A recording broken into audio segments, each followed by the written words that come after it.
We're excited to have two keynote speakers with us today, back to back, and we're also happy to have you with us. So after the keynote speakers, we're going to have an oral health panel, which should be really helpful.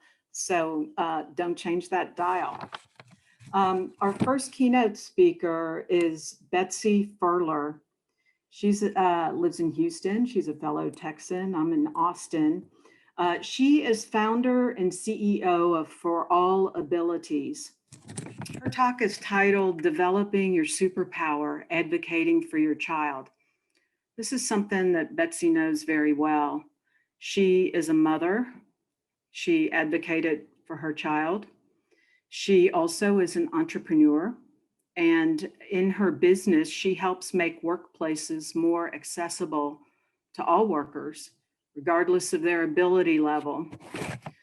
She's also developing a software solution to help employers better understand the strengths, needs, and preferences of their workers.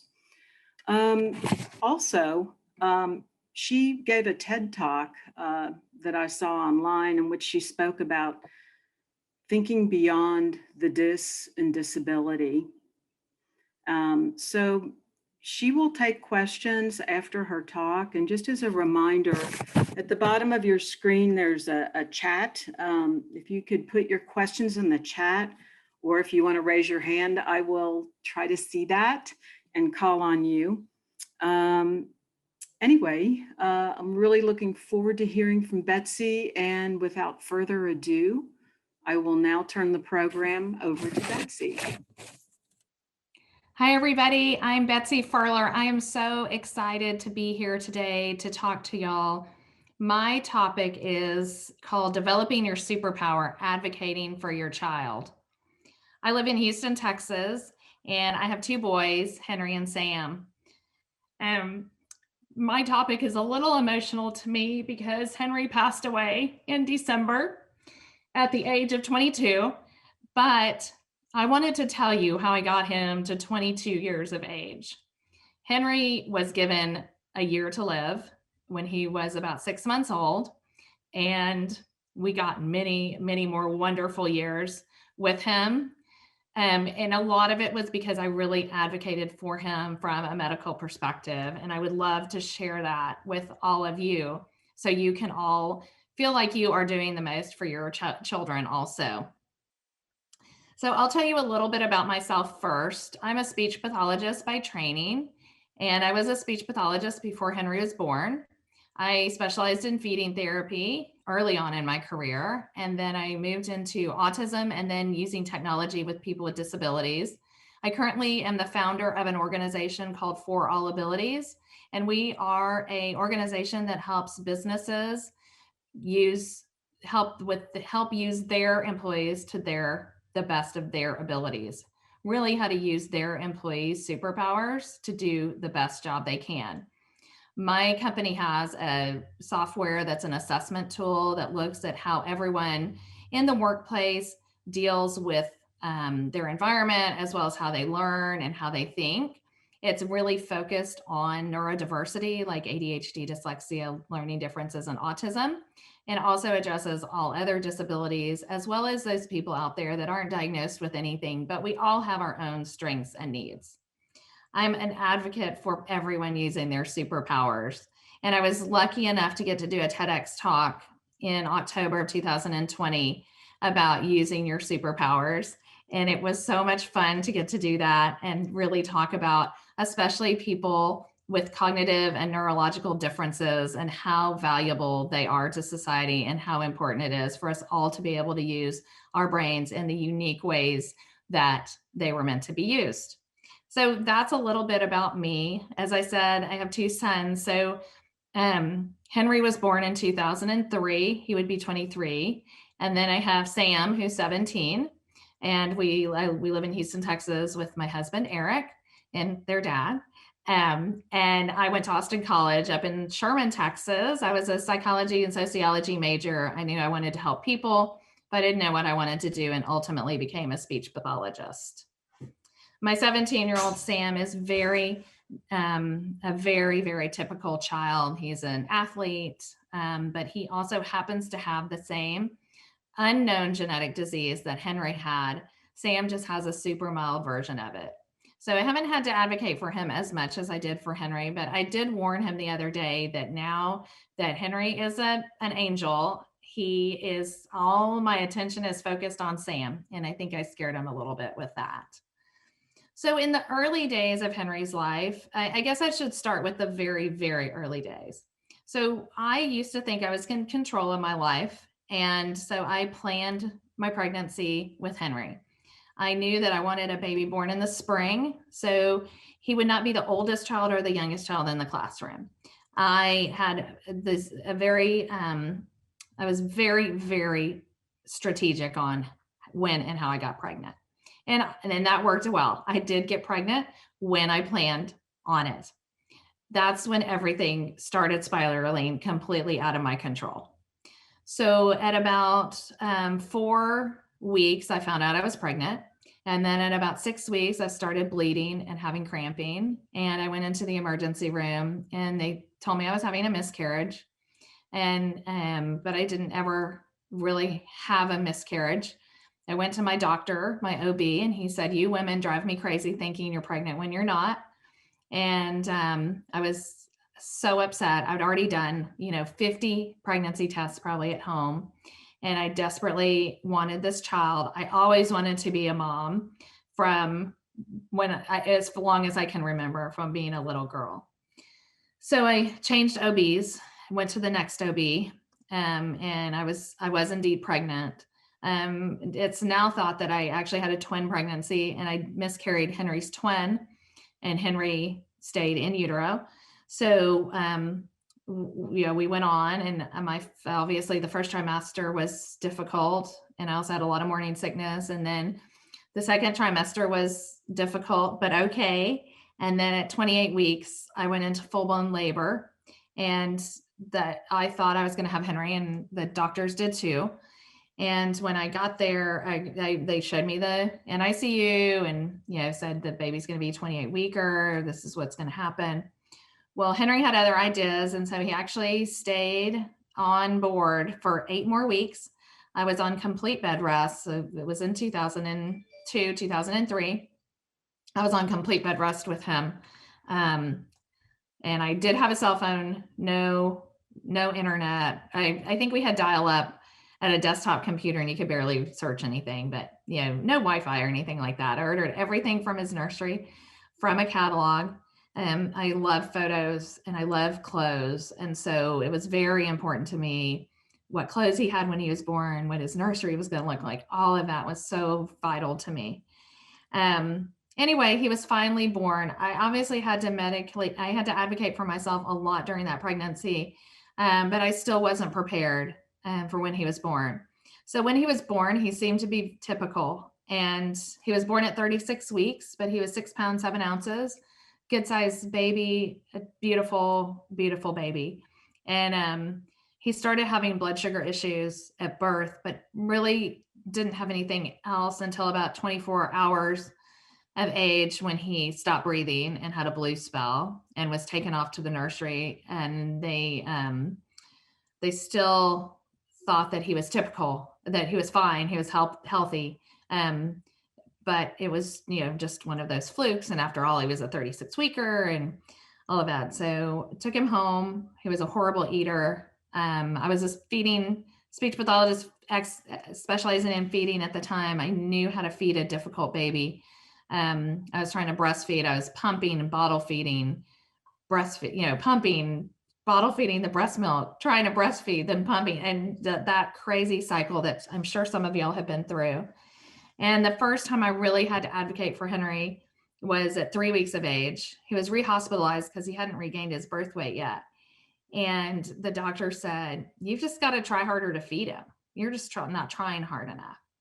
And I knew if anybody in the world could feed this baby, it was me. And I knew she was wrong. She took him off of formula, and he went into a coma-like state. And my husband came in and had a fit and brought formula in and fed him formula and brought him back. He probably would have died had my husband not done that. And I'm not advocating for going against medical advice at all. And the doctor came in and she was like, okay, we'll just feed him formula and don't worry about breastfeeding, whatever, and he was discharged with a diagnosis of environmental factors, failure to thrive due to environmental factors. So we went on. I was angry, but we went on. And I realized at that moment when I got that diagnosis, when I knew he had something going on that was causing him not to be able to eat well, that it was up to me to get him through life and keep him alive. So the early days, we lived in Dallas, Texas, and we changed pediatricians. We had a good pediatrician that we stayed with until we moved here to Houston. But I had to advocate every time I met one of his doctors. And one of the things that I most want you to know is that it's so important to get doctors that you trust and that trust you. From the early days all until, when Henry was 22 years old, I looked for doctors who I could really trust and also that I felt could trust me. It's really important that your doctors don't think you're crazy. And we all act crazy at times because we are fighting so hard for our kids and it's so difficult. And the doctors Henry ended up with, I could rant and rave to them and they still knew that I was the best advocate and the expert on Henry. And I did that by being very strategic, especially at the beginning. I researched a lot about Henry. As I said earlier, he was never fully diagnosed. We finally found out probably about a year and a half before he died, that he had a neurological disorder that was autoimmune. And we thought he had a metabolic disorder. He did have metabolic abnormalities his whole life. He had very severe epilepsy his whole life, but we never knew exactly what was wrong. But I knew every test Henry had ever had, everything that we'd ruled out. And so when we would go to talk to doctors, it was so important for them to be able to listen to me. I also, on the topic of research, it's very important, it's very important that you research yourself, research any diagnoses you've been given for your child, research the medications that they're taking, the side effects, all of that. But it's also really important that when you share that information with the doctors, that you're very careful in the way that you share it. I did share, my Dr. Google searches with Henry's doctors, but I was very specific about what I shared. I would say, hey, have you heard about the power of white peony in autoimmune diseases? And they would usually say no. And I would say, I have read these 4 medical articles that were, medical research done on white peony. And this is what I think. Can I email these to you or can I hand them to you? What do you think about it? I was very specific about what I shared instead of just saying something like, hey, I've heard white peony might help. Because if they don't have that information, they're automatically going to say no, or I haven't heard that, or dismiss you. But I was able to have them really treat me as a partner in this because I was able to share the actual article with them.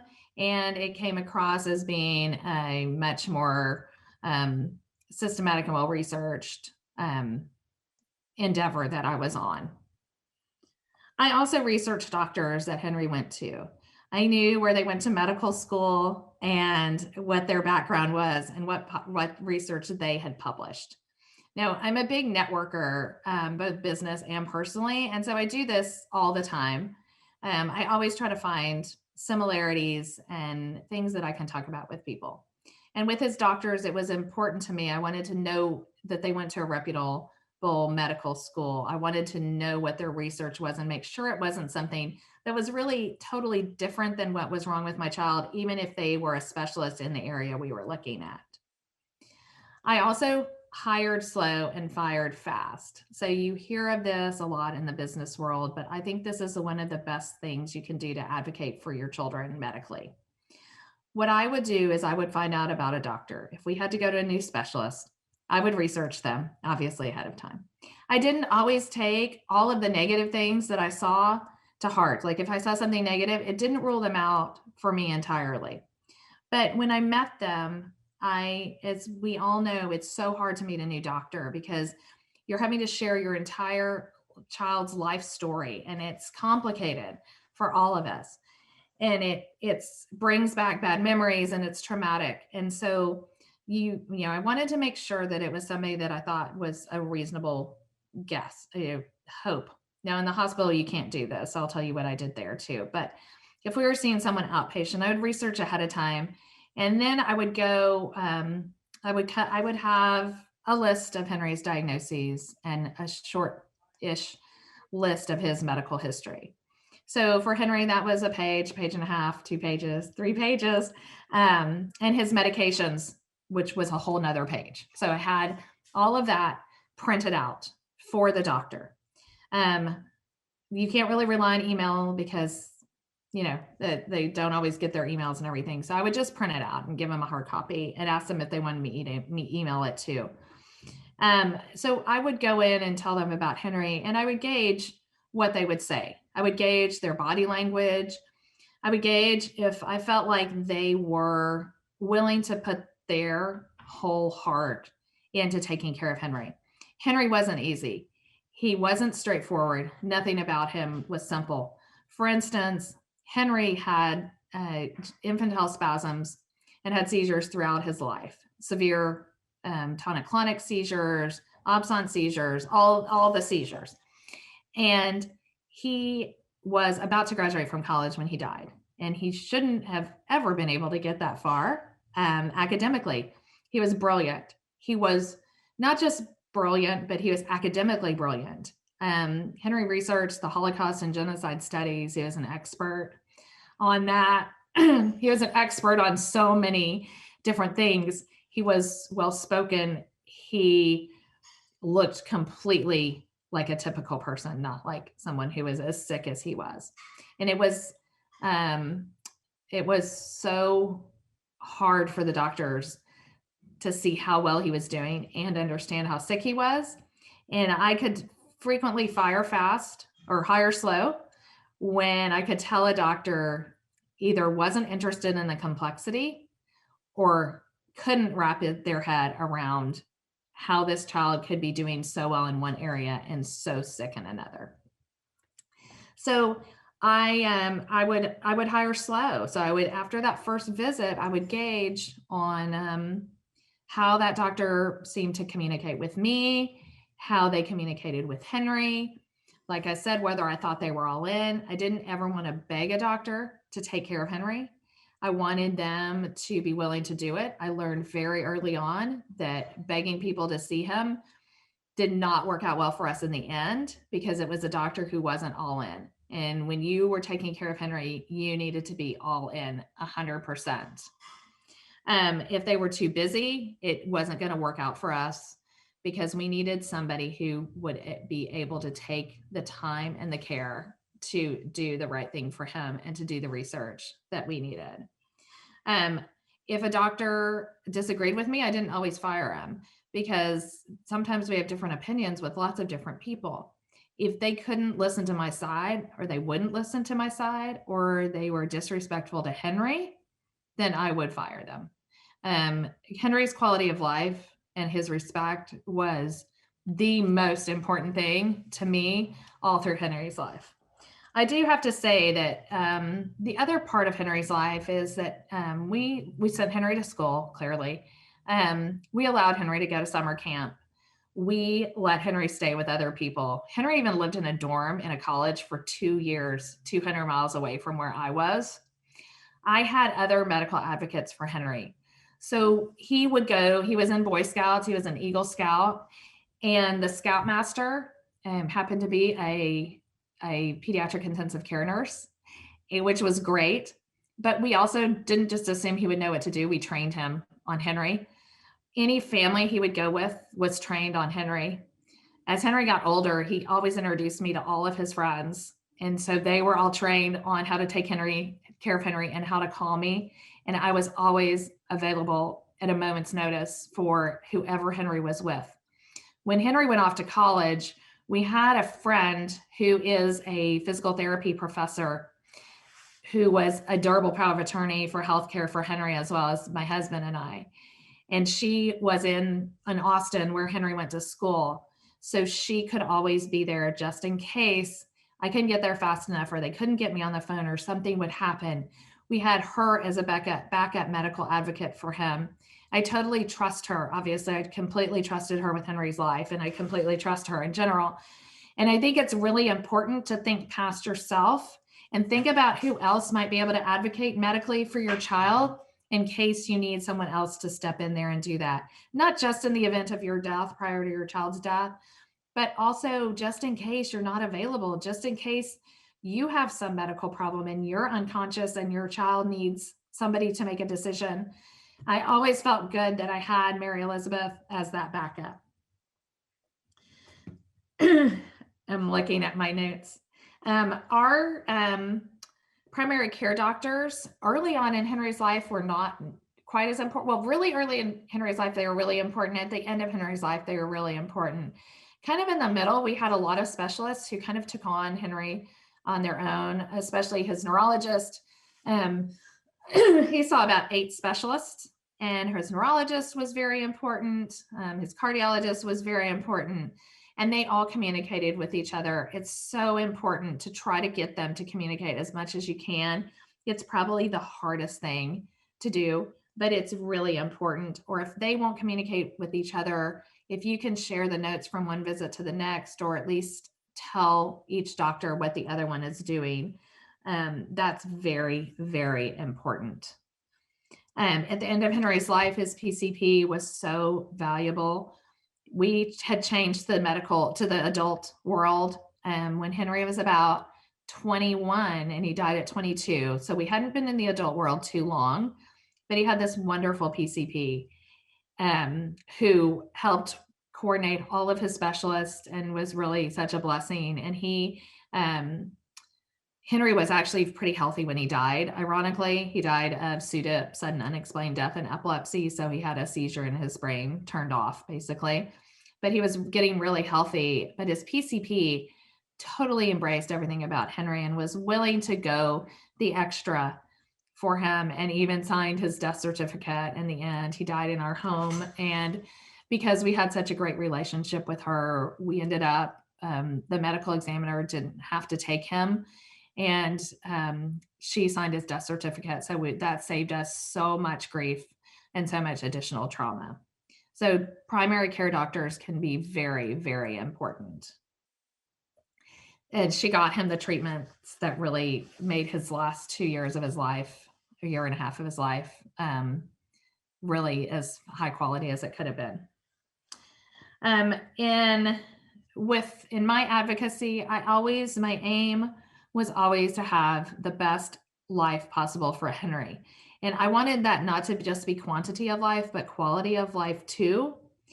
I weighed the risk versus the benefits of every single thing that he did, every medication he took, every social decision we made, every academic decision that we made, everything. I looked at what is the risk of this and what is the possible benefit of this.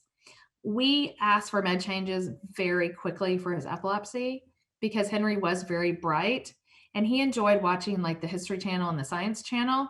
And I knew if he took an anti-epileptic medication, like a new one, and he was suddenly watching Cartoon Network, that there was a problem, that this was dulling his cognitive abilities. And so I would ask for a change based on that, even without a medical or an obvious medical side effect. We aggressively fought for a good life for him throughout his life. And I'm so glad now that I did that. He traveled with us. He went to England and the Bahamas. We never got brave enough to take him to Mexico. We went all over the US. We did road trips. He hiked. He went to Atlantis and the Bahamas on the scary water rides. Anything we could figure out a way to make it safe enough, we did. And I'm really glad that we did that. Like I said, we weighed the risks versus the benefits of every single thing that we did. We wanted him to have a really high quality of life. And if that meant a shorter life, then we were willing to take that risk. So in summary, you are definitely your child's best advocate. And if you can develop your superpower, which I know you all can, because when we're born, when our children are born to us, we are just given that. And sometimes it's really hard, but it's so important to realize that that's kind of our role now. And you have to take care of yourself too, because if you don't take care of yourself, I know someone else is going to do a talk on this, but if you can't take care of yourself, I mean, if you are sick or you can't function, you don't have the ability to take care of anybody else, including your child. So throughout Henry's life, I exercised, I ate healthy.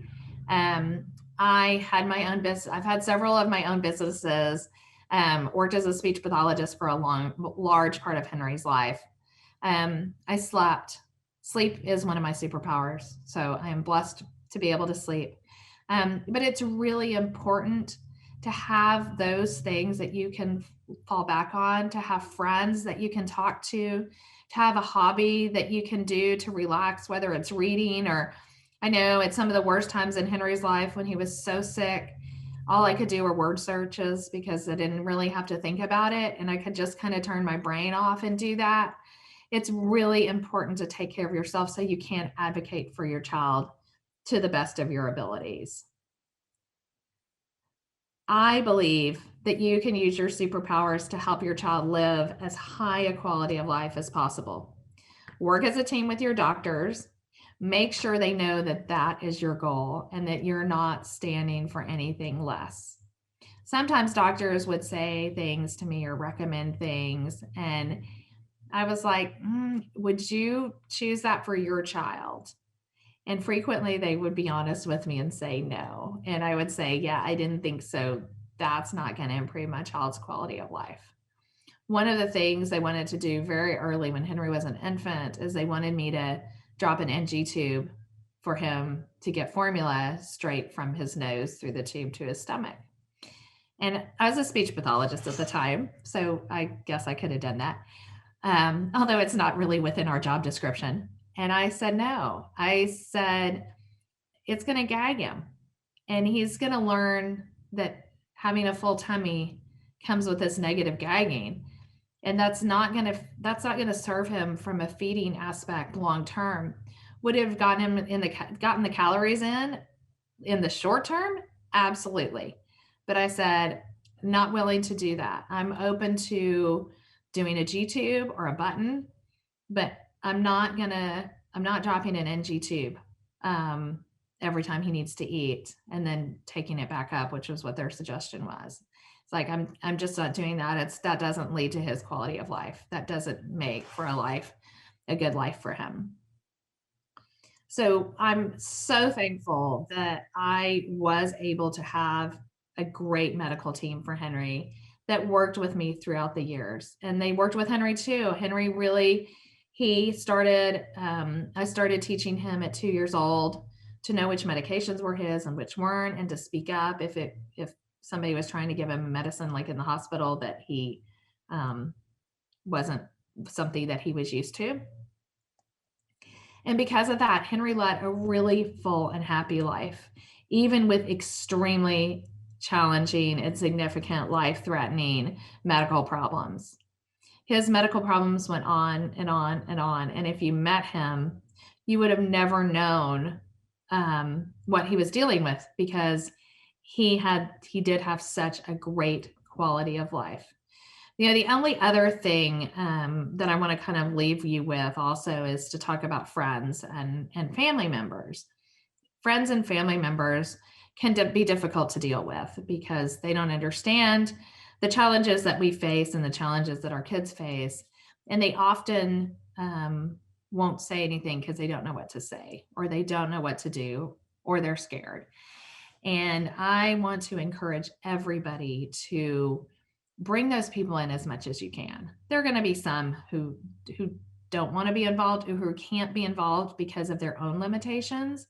But if you can use your superpower as a medical advocate for your child to also bring those family and friends in, that will make your life fuller and easier, and make your child's life fuller and easier. Henry's friends were so important to him. Whether those friends were adults my age or older, he had friends from every age group, or friends that were his same age. We always brought them in to his medical problems, challenges. And when he was in elementary school, I would go into the classroom, and with Henry, we would tell his class about his medical problems, especially about his seizures, but really about everything. And Henry and I would do a little presentation, and then they were able to ask questions about him. And when he was in college and living in the dorm, it turns out that one of his friends from first grade was in the same dorm with him at the college. And because she'd been in elementary school the whole time with him, and she knew about some of Henry's medical things. And she ended up being a huge advocate for him when he was off in college, when he needed it, and also just a support for him. And when he was in middle school, his seizures were so bad that he had to wear a helmet. And a seizure helmet can be very stigmatizing, especially when you're in middle school. Henry had all his friends sign it like it was a cast. And he had all those kids still keep in touch with me, and were there for him whenever he needed them, or would call me if something happened. Same thing with his college friends. One wonderful thing about Henry's medical issues is I got to do so much with him. So when he would go on one of these scouting events, usually his dad, my husband, would go. But when he would go on a class trip or all his other adventures, I would get to go with him and either be a part of the group as a chaperone, or sometimes I'd just travel to the town that they were going to and hang out. But I knew all the people that Henry knew. And when he went off to college, he would call me and he'd introduce me to them on the phone, or I'd see them when I would go up to see him, and we'd have lunch together, and all of his friends knew me. And so they could call me if he was in trouble. They would call me so I could help advocate for him. So they became his medical advocates as well. So bring in your entire village to take care of your child as best you can. Make sure you take care of yourself. Your health is so important in order to be the best advocate for your child. And then use all of your superpowers combined with all of that to help your child have the best quality of life possible. I know you can all do it because you're all super people out there. And now we will have time for some question and answer. I'm excited to get to know all of you too. Thanks. Betsy, thank you so much for that amazing talk. It was very brave of you to do that, considering your loss. We're so sorry about your son, Henry. Thank you. Also, I have a question, but a question has come in, and I would like to do that one first. Meg Tally Dyer thanks you for sharing your beautiful story with us. She says there must be days when your Tiger Mom energy gets zapped, and were there days when you just wanted to shut down? And if so, how did you manage to get out of that rut? Well, thank you so much for letting me be here. And I did like a super quick change, outfit, location. So here I am live for this portion. There were definitely times, hours, weeks, sometimes a couple of years, where I couldn't advocate as strongly for Henry. And so what I did in those times is I would, let some of the things that may not be weren't as vital at the time to kind of take a back burner, because what got really tiring to me sometimes was the constant keeping up with every single thing. And so Henry was pretty much kind of considered undiagnosed his whole life. And there were definitely times where I fought for a diagnosis and pushed for a diagnosis. And then there were definitely times when the diagnosis didn't seem that important. And the important thing was his quality of life. And so we would back off from the medical stuff for a while. I did rely on friends, especially my friend, Mary Elizabeth, who has an organization called You Are Our Hope. And sometimes I would have her advocate a little bit for us, which would kind of give me a break. I think it's really important to have like a secondary person if you can. My husband was not able to do that. He's Henry's dad also. He wasn't able to do that. And so sometimes having Mary Elizabeth come in with me, she even attended a couple of doctor's appointments with us, which helped when I had those times where I just couldn't quite do it myself. I also wanted to say that I got Henry's birth date wrong in my talk. So he was actually born in 1998, not 2003. His brother Sam was born in 2003. So when I previewed the video with my husband, he said, "You got the birthday wrong." I said, "Well, hopefully no one will be doing some quick math." Totally understandable. My question was, when I really loved how you said that you hired slow and fired fast. A lot of us get a little angst ridden thinking about firing somebody, especially a doctor. And I just wondered, do you have any advice on how to do that? Like, do you do it when you're there with them, or do you just leave and never speak to them again? Sometimes I do what one of my friends calls the fade and slither. So, Yeah. so sometimes I would just fade and we would slither away and go to someone else. I would do a combination. We had a pediatrician who I absolutely loved, and I still love him and his family. And I know him in the community as well, but he was not a good fit for Henry. And he was great for my son, Sam, but he wasn't a good fit for Henry because he didn't have the time to put into what he needed to do for Henry. And that was probably the hardest one that I've had to fire, because I do really love him, and he's super smart, but he had a lot of other things going on. He did his medical practice part-time and was doing another business. And of course I had the privilege of knowing all of that. And what I said to him and what I said to a few other doctors was, thank you for your care for Henry, but we really need somebody who can really prioritize him more. And I realize you can't do that. And I tried to do it in a way that was very non-blaming, but acknowledging that was the reason that we were leaving. Was not because we were mad at the doctor or felt like anything they did was wrong, but we just needed somebody who could prioritize us, and had the ability to do that. And that's hard.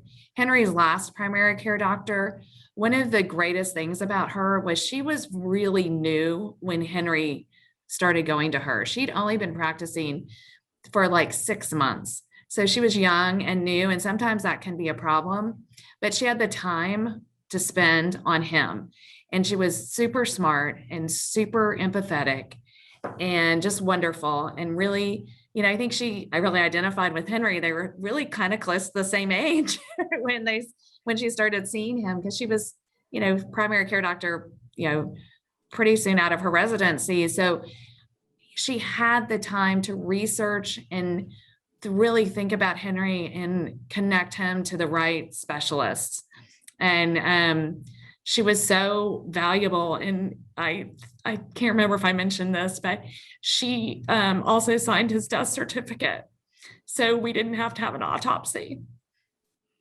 And that was so valuable and so helpful. So from the beginning when she saw him to the end, she was so there for us.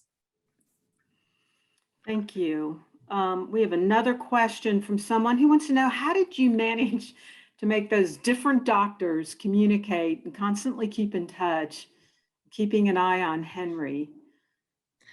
I did a lot of micromanagement of that. So I would, I tried to get everyone's email addresses, and those are frequently published on the web if they won't give it to you.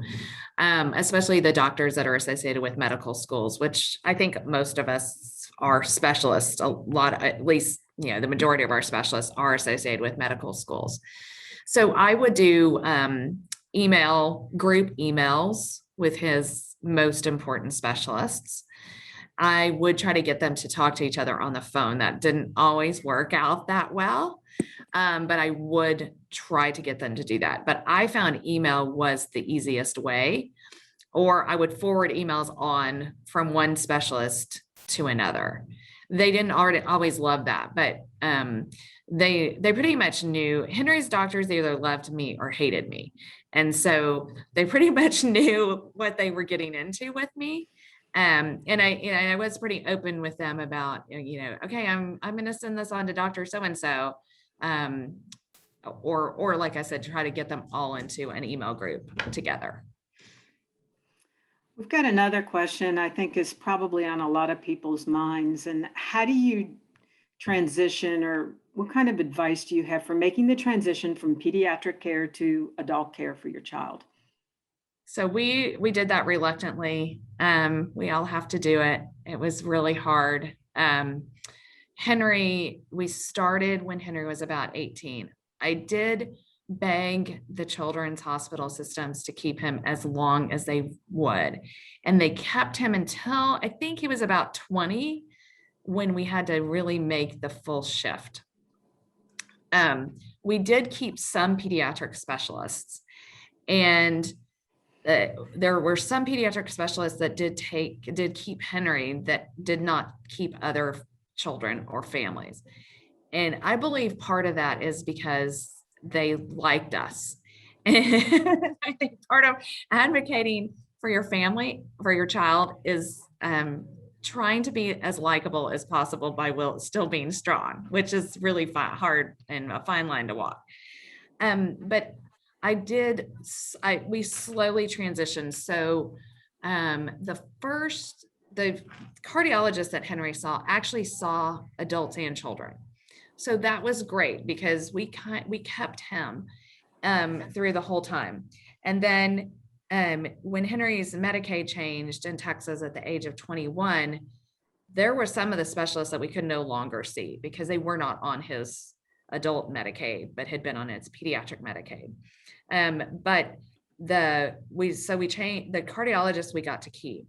The PCP was one of the very first changes we made because at the time we weren't seeing the pediatrician that often. And so moving to an adult PCP was a pretty easy switch over.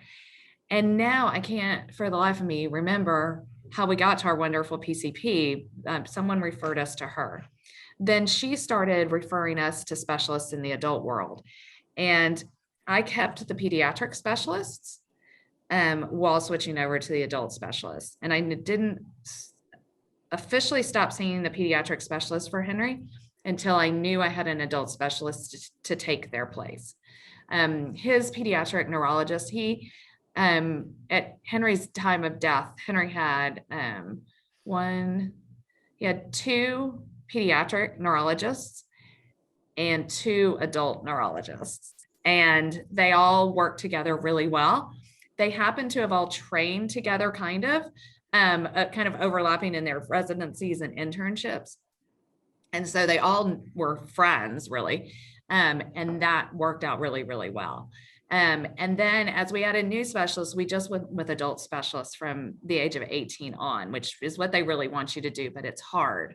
The adult hospital was so scary to me first. You know, that was the scariest thing, was having him inpatient on the adult side of the hospital.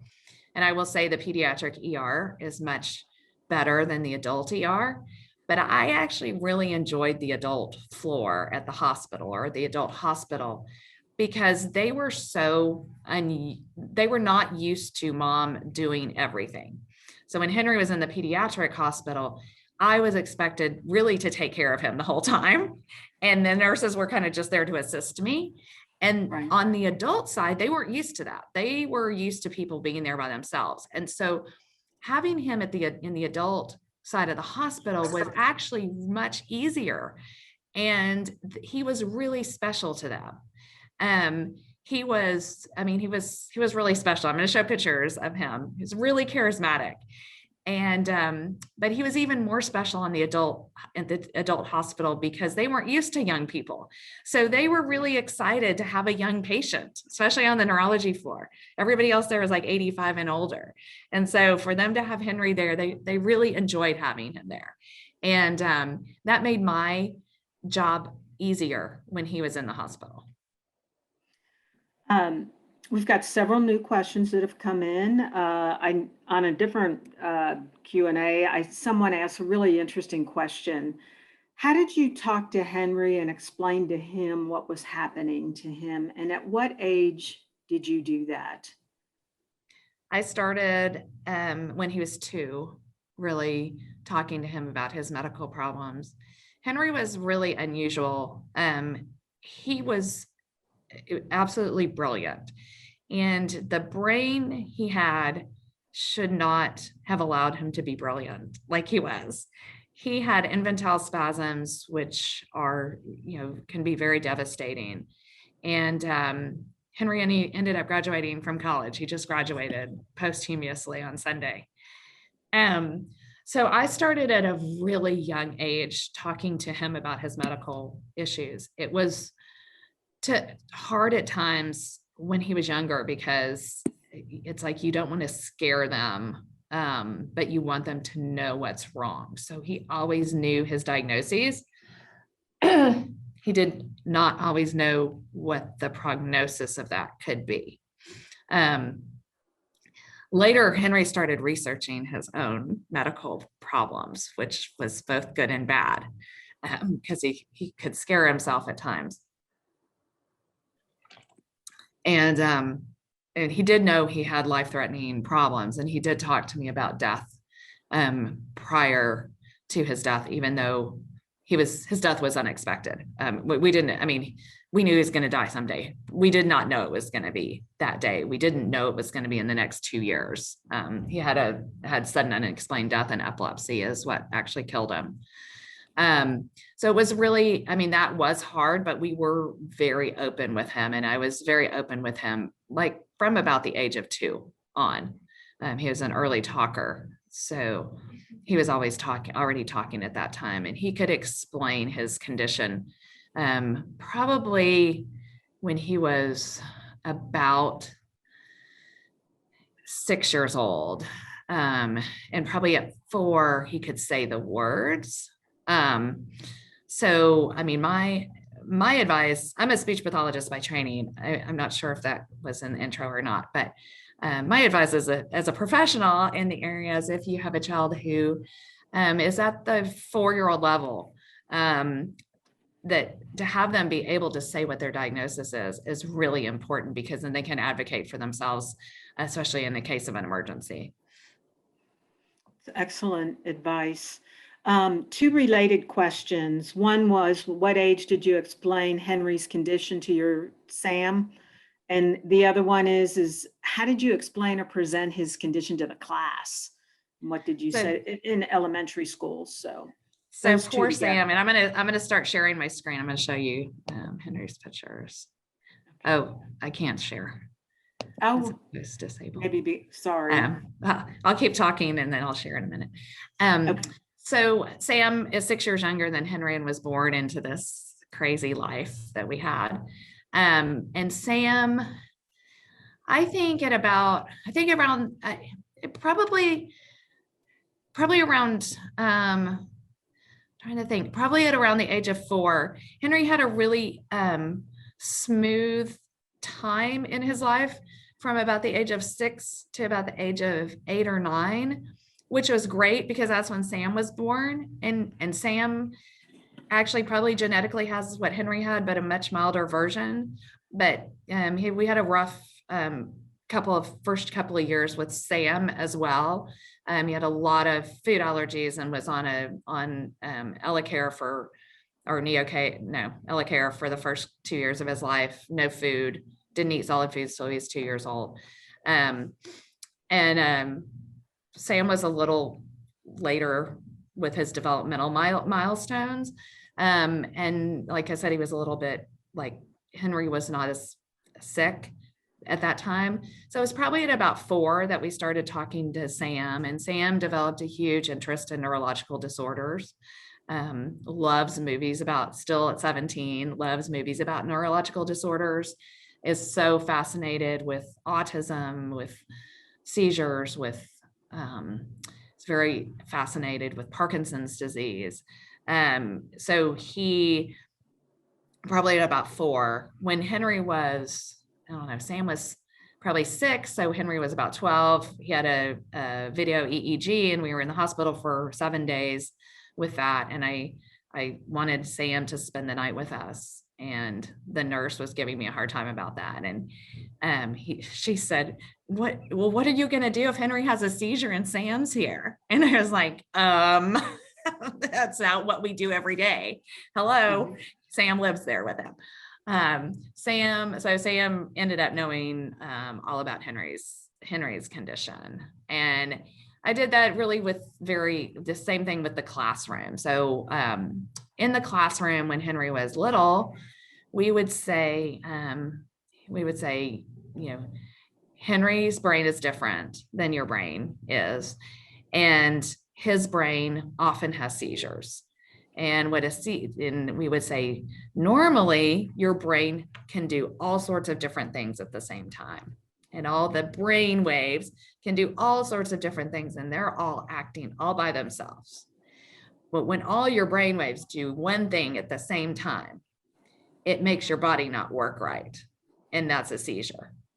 And when Henry has a seizure, all his brain waves do the same thing, and then his body doesn't know what to do. So his eyes will stare off.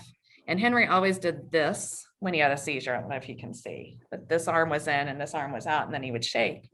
And so we could say to the kids, if you see Henry staring off, or if you see Henry's arms doing this, he's having a seizure. And that means his brain's not helping the rest of his body move. So when that happens, call the teacher and tell her. We would also say Henry's body works differently, and he's more tired than you are, and his muscles don't work as well as your muscles work. So sometimes he has to use a wheelchair. And even though he can walk, he needs a wheelchair to keep his muscles from getting so tired. And, then we always say, but Henry's really, really smart. And I say this also when I'm working, and I recommend this as a speech pathologist, like if a child who's nonverbal, with Henry, he talked. And so it was obvious. With our kids who aren't verbal or have other cognitive differences, I think it's really important to tell their peers they're really smart. They just do things differently, and their brain works a little bit differently, and their bodies work a little bit differently, but they may be really, really good at things that you're not good at, and you may be much better at things that they're not good at. So that's kind of how we would explain it. And then as the kids got older, we would go more and more in depth, and we would let them ask questions about Henry. And Henry started participating in that too. And then by the time he was in college, he was, of course, doing this by himself. And then he'd call me up and put me on speakerphone and say, hey, this is my new friend, so-and-so. I'm giving them your number. So if anything happens to me, they'll be calling you.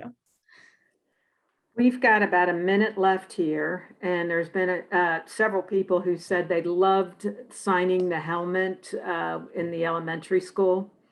I don't know if okay, yeah, you're still there. Oh, there's a picture. Okay. Okay, I'm trying to show pictures of Henry. I'll What a just go through them. handsome guy. This is his service dog Scout. Oh, This was Henry's last day alive. wow. And that's Sam, obviously. Yeah. Me and Henry on a cruise.